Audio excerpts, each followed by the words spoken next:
Well, Beto O'Rourke is never going to be president of the United States. Whatever its problems, this is still a basically decent country. But that doesn't mean he won't continue to hang around and annoy the hell out of normal people forever. And it doesn't mean he won't have an effect in the Democratic primary. In fact, he already has had an effect. He's forced his party to go way left on firearms. Joe Biden has already promised to seize guns from law-abiding Americans, amazingly. So to gun owners out there who say, well, a Biden administration means they're going to come for my guns. Bingo. You're right if you have an assault weapon. The fact of the matter is they should be illegal, period. Now, Biden has released specifics of his gun control plan. He said he would ban so-called assault weapons. He doesn't define exactly what that is, and would force current owners of these firearms either to turn them over to the government or register them under the standard currently used for fully automatic weapons, machine guns.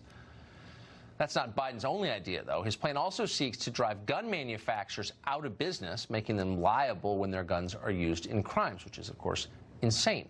Knife makers are not liable when knives are used in crimes, which they are more frequently than rifles are. But Ryan Kleckner is a former Army Ranger, a contributor to The Federalist, a frequent guest on the show, and we're happy to have him. Ryan, assess this plan, if you would, Joe Biden's gun control plan.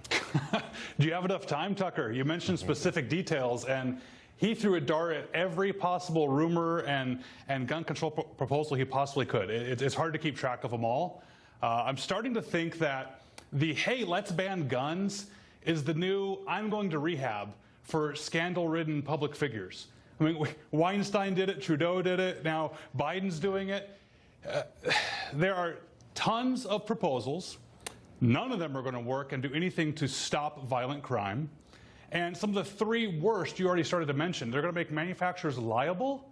That's scary. They're going to maybe bring back the assault weapons ban and, like you said, register them under the National Firearms Act. But there's a third one that we can talk about, which is anyone who's guilty of a misdemeanor hate crime can lose their right to possess firearms forever. So manufacturer liability, well, you know that's absurd. You're not going to hold Bic lighters liable for arson. Doing that to the firearms industry would absolutely cripple the industry as we know it, and I think that's the plan. So anyone who's convicted of a misdemeanor hate crime, yeah, I didn't even know that was a category, but okay, loses his right to the Second Amendment. He's no longer covered by the Second Amendment. Yeah, but he's still allowed to vote. So you're not allowed to go deer hunting, but you can choose my president. How does that work exactly? Well, the people that are coming up with these rules want votes. There's one reason. But here's something scarier. I could talk about a potential slippery slope and say, oh, no, we shouldn't do that about hate crime because who gets to decide what's a hate crime? Well, we have a perfect example right now. If Biden goes to New York City and calls someone an illegal alien, he can lose his right to guns forever under his own proposal. Because that's a hate crime now. It's a scary world.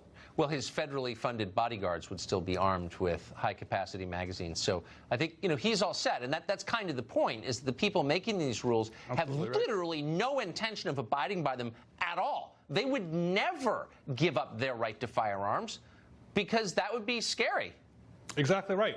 They can never answer the hypocrisy there of what's going on. We've talked about this before. When a politician tells you you don't need a gun, maybe that's time you actually need the gun. Yeah, and okay, you first. And that's my gun control plan. You first. You disarm first. So let me ask you, is there anybody in the Democratic Party who's kind of sticking with the old agreement on guns, which is basically the status quo? Is anybody resisting the radicalism of Beto O'Rourke? Any Democrat? I've seen Tulsi Gabbard has done it. She's still come out against guns. She's made a couple unpopular comments with me, at least. But she's not racing like everyone else is to bring the party as left as they possibly can. And last question. Sincerely, do you think any of the proposals that Biden outlines would reduce what they're calling gun crime? Mass shootings, for example. Not a single one. The assault weapons ban that he champions did nothing to stop crime. We know that violent crime was at its highest during the middle of that assault weapons ban, and in fact, it's gotten better every day since. No, they're not. I think it's political rhetoric. I think he's making false equivalencies, like saying that you can't hunt ducks with more than 3 shotgun shells, so somehow ducks are better protected than children. He's saying children can be hunted. There's regs for that. It's absolute absurdity trying to distract from the scandal that's going on with him. Not the brightest politician in Washington, anyway, I would say. Ryan, great to see you tonight. Thank you. Thanks for having me back. Virginia police officer